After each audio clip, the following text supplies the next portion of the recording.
हाल में ही हिमंत बिस्वा शर्मा ने एक जनरेशनल मीम डिलीवर किया है हमें। पवन खेरा एक गंदू आदमी है। पिछले कुछ हफ्तों से इलेक्शन सीजन में हिमंत बिस्वा शर्मा कांग्रेस के पीछे हाथ धो के पड़े हुए हैं। जनरली हिमंता की गालियां राहुल गांधी खाते हैं। कल सोनिया गांधी ने राहुल गांधी के बारे में बोला कि मैं आपको अपना बेटा सौंप रहा हूँ। हर बार ऐसे ही करते हैं, मैं मेरा बेटा को सौंप देता हूँ, बट आपका बेटा को लेगा कौन? लेकिन राहुल गांधी ने इस बार अपना वर्कलोड पवन खेरा जी को दे दिया है। How can a citizen of India hold passports from 3 different countries? The government must clarify this immediately. This was the allegation leveled by Pawan Khera. Here is the second one.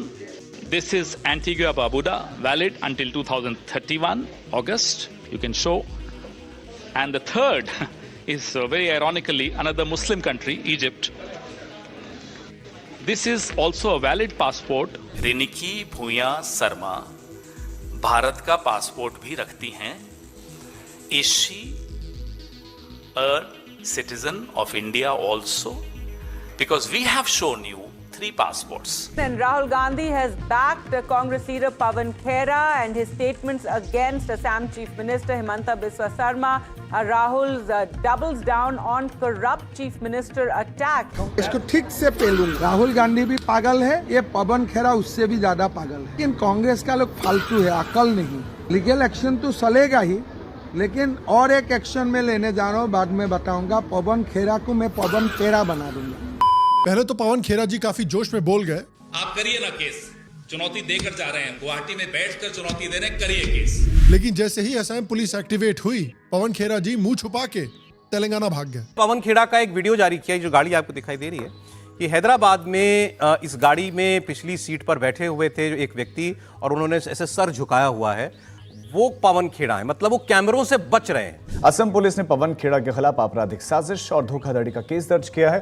Assam police ने गुवाहाटी में कांग्रेस प्रवक्ता पवन खेड़ा के खिलाफ राज्य के मुख्यमंत्री हिमंता बिस्वा शर्मा की पत्नी रिंकी भूया शर्मा पर शिकायतों के आधार पर एफआईआर दर्ज की है। It's a big setback for Pawan Khera. Now, Supreme Court stays the order passed by Telangana High Court. All right. बहादुरी भी लगता है पवन खेरा जी ने राहुल बाबा से ही सीखी है। मर जाऊंगा मगर माफी नहीं मांगूंगा।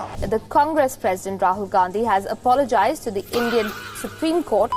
बस मालिक, इतनी बहादुरी मत कीजिए, देखी नहीं जाएगी। तो देखिए, असम के इलेक्शंस आने वाले हैं, जल्द ही रिजल्ट अनाउंस होने वाले हैं। तो आज आइए असम के बारे में बात करते हैं, और खासकर असम के सबसे हाई प्रोफाइल पॉलिटिकल लीडर जो हैं हिमंत बिस्वा शर्मा, उनकी बात करते हैं। एक समय पे ये कांग्रेस का हिस्सा थे और आज वो बीजेपी के one of the most important leaders हैं, जिन्होंने असम में बीजेपी को कंसोलिडेट किया है और एक तरह से नॉर्थ ईस्ट का दरवाजा भी बीजेपी के लिए खुलवाया है। तो आइए पता करते हैं कि एक समय पे जो कांग्रेस के ब्लू व्हाइट बॉय हुआ करते थे हिमंत बिस्वा, वो आज नॉर्थ ईस्ट में कांग्रेस के सबसे बड़े नाइटमेयर कैसे बन गए। कोई फर्क नहीं पड़ता, कभी ना कभी ये कांग्रेस पार्टी के बब्बर शेरों के हाथ में आएगा।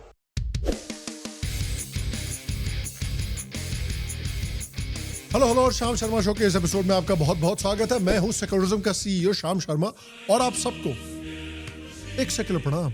तो हिमंत बिस्वा शर्मा की बीजेपी में एक बड़ी इंटरेस्टिंग पोजीशन है कि बीजेपी में अक्सर जो टॉप बड़े लीडर्स हैं, पॉपुलर लीडर्स हैं, वो या तो बीजेपी के हमेशा से रहे हैं या फिर आरएसएस से निकल के आए हैं, जैसे प्राइम मिनिस्टर मोदी या फिर महाराष्ट्र के चीफ मिनिस्टर देवेंद्र फडणवीस। लेकिन हिमंत बिस्वा शर्मा जो है, उनकी पॉलिटिकल करियर की शुरुआत कांग्रेस के साथ ही हुई थी। स्टूडेंट पॉलिटिक्स में वो काफी सक्सेसफुल रहे थे, और इसी एक्सपीरियंस की वजह से 1991 में इन्होंने कांग्रेस ज्वाइन की, और अपनी वर्थ प्रूफ करने के लिए हिमंता ने 1991 से 1995 तक कड़ी मेहनत करने के बाद 1996 में पहली बार असम के जलुकबाड़ी कंस्टिट्यूएंसी से असेंबली इलेक्शन लड़ा। लेकिन वो अपना पहला इलेक्शन हार जाते हैं। लेकिन हिमंता के बारे में ये बात है कि उन्होंने गिव अप नहीं किया। 5 साल फिर से ग्रास रूट लेवल पे काम किया, और 2001 में उनको फिर से टिकट मिला, और इस इलेक्शन में वो असम के one of the most influential leaders और असम गण परिषद पार्टी के सीनियर लीडर भृगु कुमार के अगेंस्ट खड़े हुए थे। लेकिन इस इलेक्शन में वो विक्टोरियस रहे और जलकुबाड़ी कंस्टिट्यूएंसी से एमएलए इलेक्ट होकर आए। फिर 2006 और 2011 दोनों में फिर से इन्होंने जीत हासिल की, और उसके बाद वो असम के एक स्ट्रॉन्ग लीडर की तरह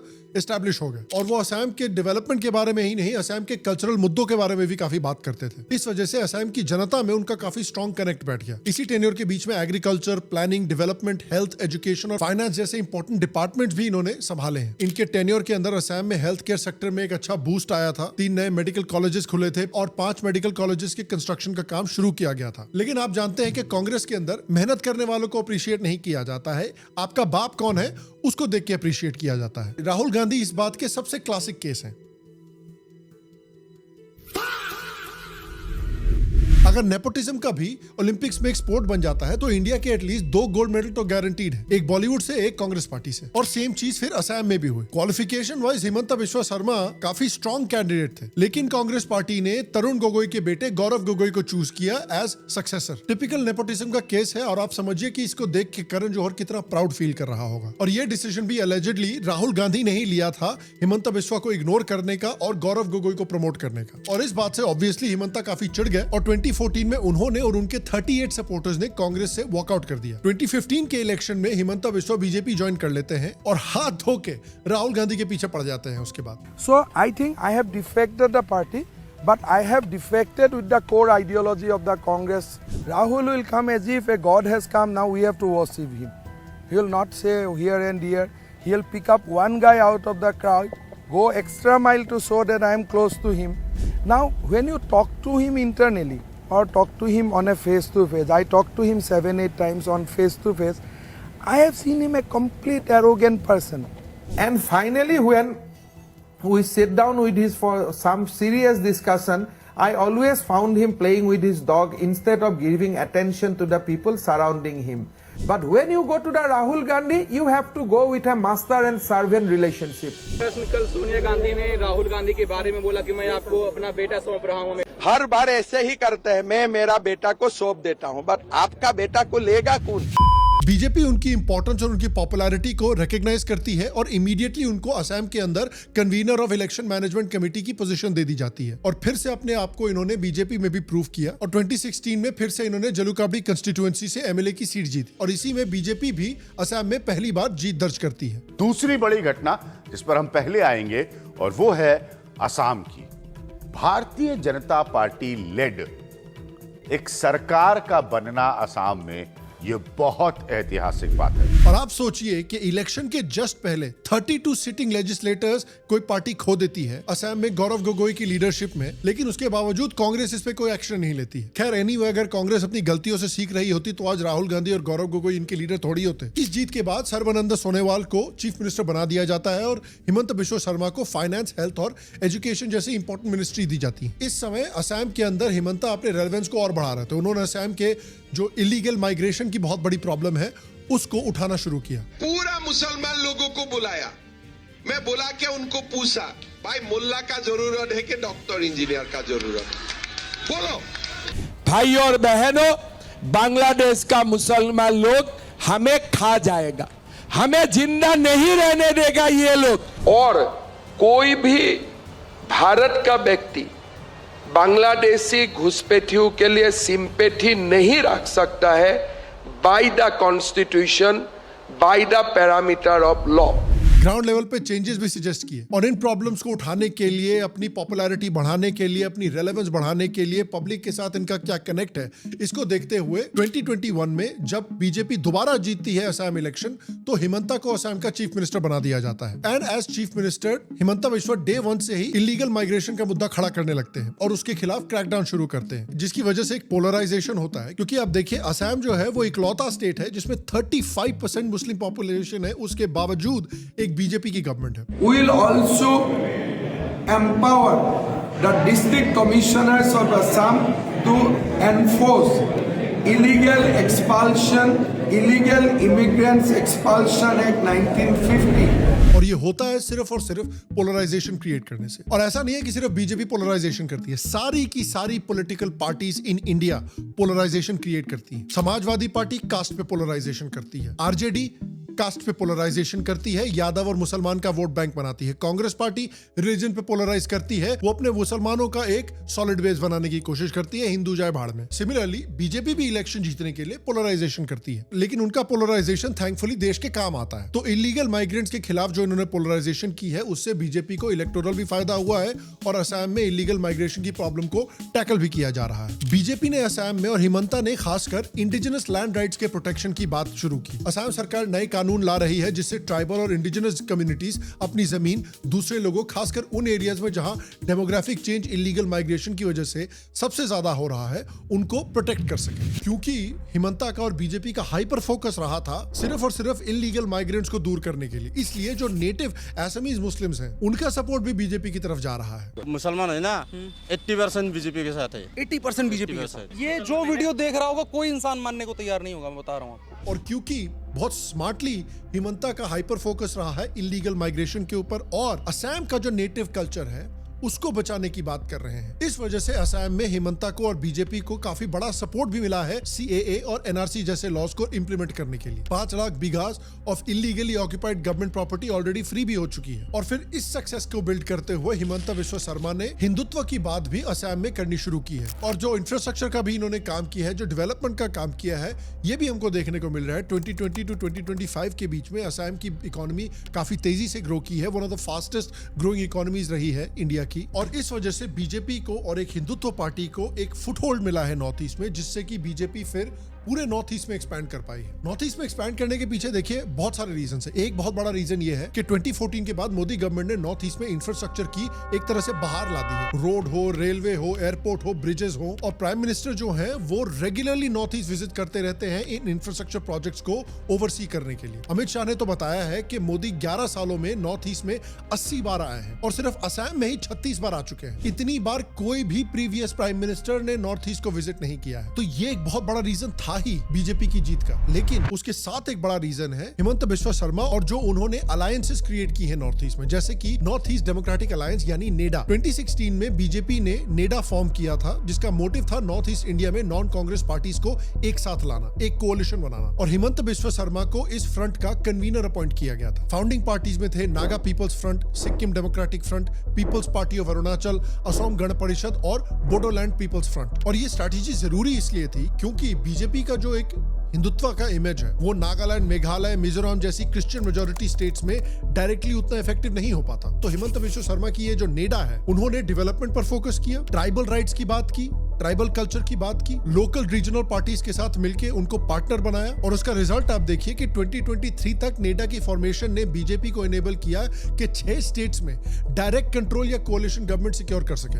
असम, अरुणाचल प्रदेश, मणिपुर, त्रिपुरा, मेघालय और नागालैंड। कांग्रेस का डेकेड्स पुराना डोमिनेंस नॉर्थ ईस्ट में इन्होंने खत्म कर दिया 10 सालों के अंदर अंदर। और हिमंता बिस्वा शर्मा नॉर्थ ईस्ट की पॉलिटिक्स को समझते हैं। वो वहां पर कास्ट और ट्राइबल इक्वेशन समझ के आते हैं और स्टेट लाइंस के पार जाके लीडर्स के साथ पर्सनल रिलेशनशिप बनाते हैं। उन्होंने बीजेपी की थीम्स को भी रीजनली कस्टमाइज किया, इलीगल माइग्रेशन पर फोकस किया, एनआरसी पर फोकस किया, इंडिजिनस राइट्स पर फोकस किया, जो कि प्योर हिंदुत्व से ज्यादा नॉर्थ ईस्ट में सक्सेसफुल हो रहे थे। तो एक ऐसे समय पर जब कांग्रेस जो है वो ऑटो पायलट पे चल रही थी कि भाई हम तो ग्रैंड ओल्ड पार्टी है इंडिया की, हमको कौन हटाएगा यहाँ से, और नॉर्थ ईस्ट में तो इतने सारे क्रिश्चियन स्टेट्स हैं, असम में 35% मुस्लिम पॉपुलेशन है, किसी का बाप हमको यहाँ पे हरा नहीं सकता, बीजेपी कैसे जीतेगी ऐसे स्टेट्स में। तो जिस समय पे ये ऑटो पायलट पे चल रहे थे, अपना नेपोटिज्म का धंधा चला रहे थे, उस समय बीजेपी, अमित शाह, हिमंता बिस्वा शर्मा जो है वो ऐसी स्ट्रेटजीज डेवलप कर रहे थे और ऐसे अलायंसेस बना रहे थे कि बेसिकली इन्होंने कांग्रेस पार्टी के पैरों के नीचे से जमीन खिसका दी। तो इस इलेक्शन साइकिल में देखिए राहुल गांधी को तो बजा ही रहे हैं हिमंता बिस्वा शर्मा, लेकिन आजकल हाथ धोके अपने मेन अपोनेंट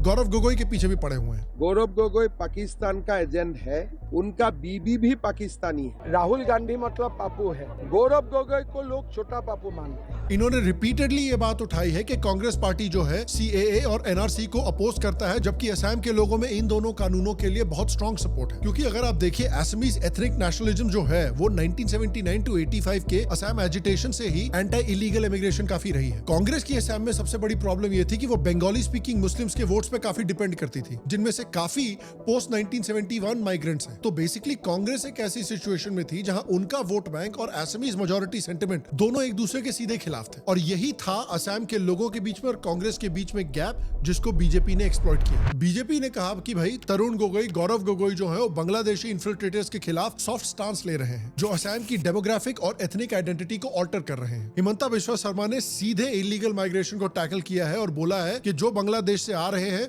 वो एक डेमोग्राफिक इन्वेजन है। मिया मुसलमान मानुखिनिये गोटे अहम लबई, आमिও लब निदिও হৈ गल।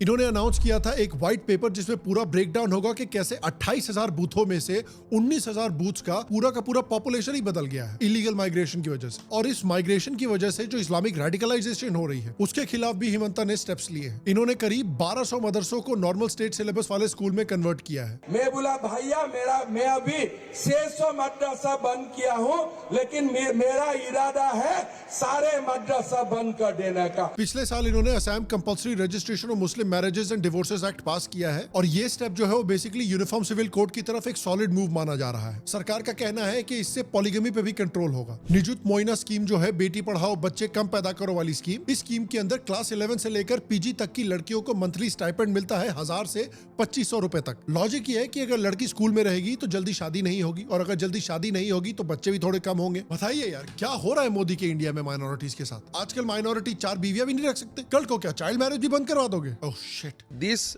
mission of completely defeating the concept of child marriage or abolishing the concept of child marriage or fight against child marriage will continue in Assam till the last case exists. Just imagine कीजिए आप कि इतने खुले आम इतने सालों से असम में चाइल्ड मैरिजेस हो रहे थे मुस्लिम फैमिलीज में, और जो हमारे भारत के प्रोग्रेसिव्स है जो 24 घंटे इंडिया में हिंदू फैमिलीज में चाइल्ड मैरिज जब हुआ करते थे उसमें इतना आवाज उठाते थे कि चाइल्ड मैरिज इंडिया की कितनी बड़ी प्रॉब्लम है। सालों से असम में जो मुस्लिम चाइल्ड मैरिजेस हो रहे हैं इनको ये लोग इग्नोर करते हुए आ रहे हैं। क्या आपको जरा भी सरप्राइज होता है ये बात जान के कि यही लोग हैं जो टीसीएस नासिक वाले केस में बिल्कुल चुप बैठे हुए हैं? और इलीगल माइग्रेशन का जो थ्रेट है और असम के इंडिजिनस कल्चर को जो थ्रेट है उससे डील करने के लिए सरकार ने माइक्रो ट्राइबल बेल्ट्स क्रिएट करना शुरू कर दिया है। ये जोन्स बनाए जा रहे हैं ताकि ट्राइबल लोगों की जमीन पे कोई इंक्रोचमेंट ना हो और उनकी कल्चरल और डेमोग्राफिक आइडेंटिटी सेफ रहे। अब सिर्फ वही लोग जो असम में पैदा हुए हैं उनको गवर्नमेंट जॉब्स मिलेंगी। ये policy migration driven demographic change को रोकने और लोकल लोगों को प्रेफरेंस देने के लिए लाई गई है। और भी रिफॉर्म लाने की बात हो रही है असम में अगर बीजेपी ये इलेक्शन जीतती है तो। इन्होंने यूनिफॉर्म सिविल कोड लाने का प्रॉमिस किया है, मैरिज और डिवोर्स रजिस्ट्रेशन और भी स्ट्रिक्ट बनाना है, पॉलीगमी पे और भी स्ट्रिक्ट लॉज लाने वाले हैं। कई एरियाज में लैंड सेल पर कुछ रिस्ट्रिक्शंस लग सकती है, स्पेशली वहां पर जहां पर डेमोग्राफिक शिफ्ट बहुत ज्यादा हो रहा है। माइक्रो ट्राइबल बेल्ट्स और ब्लॉक्स का नेटवर्क भी और एक्सपैंड करने वाले हैं ताकि लोकल कम्युनिटीज का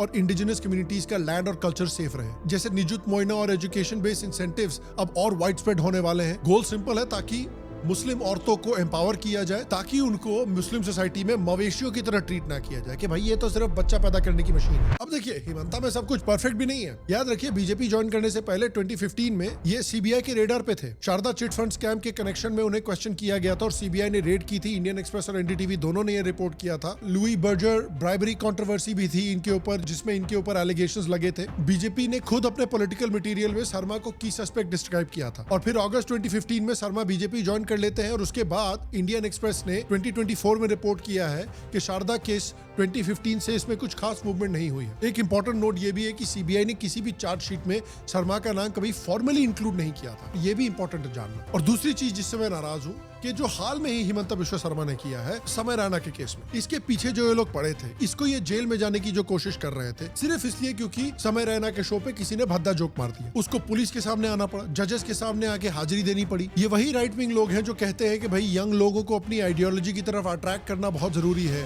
बहुत बुरी बात है कि इतने सारे सेलिब्रिटीज हैं जो यंग जनरेशन पे इन्फ्लुएंस रखते हैं, वो लेफ्ट लीनिंग है, इनको राइट लीनिंग और होना चाहिए। तो फिर समय को इस तरह से हरास क्यों किया आपने? समय इकलौता बंदा है उस लेफ्टिस्ट कमेडियन सर्कल का जिसने कश्मीर के बारे में सच्चाई बताई थी, जिसने विवेक अग्निहोत्री को डिफेंड किया था, जिसने कश्मीर फाइल्स को डिफेंड किया था और कहा था कि कश्मीर फाइल्स में हर एक बात सच्ची है। यंग फेमस कमेडियन है, इसका व्यूअर बेस काफी यंग है, कश्मीरी हिंदू कम्युनिटी का था और कम्युनिटी के एक्सपीरियंस की वजह से वो क्लियरली थोड़ा भगवा पिल था और अपने फैन बेस को एज अ रिजल्ट भगवा पिल कर सकता था। हमने क्या किया, पर्ल क्लचिंग शुरू कर दी। जिस शो का पूरा पॉइंट ही था एजी और ऑफेंसिव होना, उसमें एक ऑफ कलर जोक मार दिया गया तो भाई हम इसका पूरा करियर ही बर्बाद कर देंगे। उसने किसी को मर्डर करने की बात नहीं की थी, कोई आतंकवाद की बात नहीं की थी, इंडिया के टुकड़े करने की बात नहीं की थी, हिंदुओं को डिस्ट्रॉय करने की बात नहीं की थी। एक पुअर टेस्ट का जोक उसके शो पे मारा गया था और इस वजह से बीजेपी की गवर्नमेंट ने उसकी जिंदगी बर्बाद करने की कोशिश कर ली। तो ये बात अगेन मुझे बिल्कुल अच्छी नहीं लगी। बट अल्टीमेटली जहां तक असम की बात है, आई थिंक चॉइस बिल्कुल क्लियर है। एक पार्टी है कांग्रेस पार्टी जिसकी पूरी की पूरी political identity Bangladeshi illegal immigrants के ऊपर बेस्ड है, जो 35% मुस्लिम पॉपुलेशन है उनके वोट के ऊपर बेस्ड है। तो आप सोचिए कि कांग्रेस पार्टी अगर पावर में आना चाहती है और अगर पावर में रहना चाहती है